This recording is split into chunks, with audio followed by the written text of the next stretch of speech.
Strategic finance. Okay, ಫೈನಾನ್ಸಲ್ಲಿ strategic financial management, that is course number 22A. Okay, MBA 4th semester.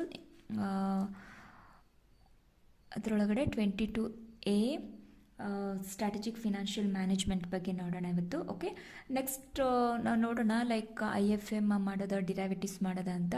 First actually derivative ಮಾಡೋಣ ಅಂದ್ಕೊಂಡೆ, but derivatives ಮಾಡ್ತೀವಿ ಅಂತಂದರೆ ಈ strategic financial ಮ್ಯಾನೇಜ್ಮೆಂಟಿಗೆ ಸ್ವಲ್ಪ time ಜಾಸ್ತಿ ತೊಗೊಳುತ್ತೆ, ಥಿಯರಿ ಜಾಸ್ತಿನೇ ಇದೆ.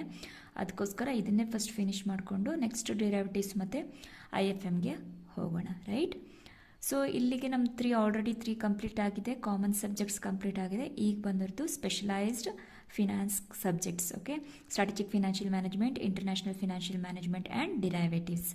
ಇಂಟರ್ನ್ಯಾಷನಲ್ ಫಿನಾನ್ಷಿಯಲ್ ಮ್ಯಾನೇಜ್ಮೆಂಟ್ ಡಿರೈವೇಟಿವ್ಸಲ್ಲಿ ಏನು ಮಾಡೋಣ, ಫಸ್ಟ್ ಥಿಯರಿ ಬೇಸಿಸನ್ನು ಕವರ್ ಮಾಡಿಕೊಂಡು ನೆಕ್ಸ್ಟ್ ಟೈಮ್ಸ್ ಉಳಿದಾಗ ನಾವು ಪ್ರಾಬ್ಲಮ್ ಸಾಲ್ವ್ ಮಾಡೋಣ.